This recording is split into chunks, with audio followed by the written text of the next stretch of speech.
That's not how the Force works. Saying about balance in the Force, which it drives me crazy how many people still don't get it. And so lay it down for everybody in your mind. How does the balance of the Force work? How does the gray Jedi stuff work? What is that to you? The Force is the light side. It doesn't mean you're pure and you've never done anything wrong in your whole life. It's being as good a person as you can be and not succumbing to things like fear and anger and greed and not letting it consume you. Luke Skywalker in his prime is gonna have a bad day. He's gonna lash out at somebody, he's gonna get mad, and then he's gotta take a second, reframe, think about it, make it right, like whatever it is. It's not a scale. Like if you say that it's a scale, that means for every life Luke Skywalker saves, he has to then find somebody and just execute them so that the scale's balance of murder for a saved life. Like it doesn't make any sense. The Force also isn't like a video game tree where you put a point into each skill and like this one's light and this one's dark and now I'm in balance. If you start like putting all of your anger and rage into a Force lightning power to electrocute somebody,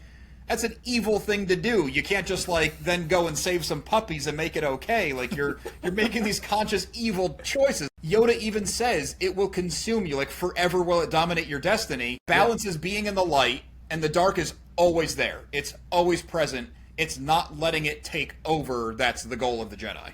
Kyle Katarn games are incredible. Loved them when I was a kid. The Force cannot work that way. If it does, it just falls apart completely. It's not a superpower. 100%.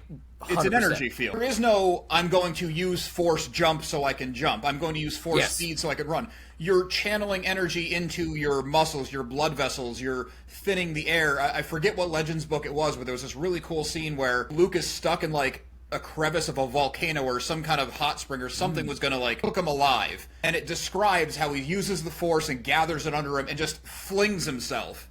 And then he uses it to steady himself in the air and control his descent. He didn't fly, and he didn't use an ability. He just manipulated an energy field. And describing it that way stuck with me forever, because I'm like, that's how it works. Like, Force choke isn't about choking. It's the same as, like, if I was using the Force to hold this bottle. It's the same thing.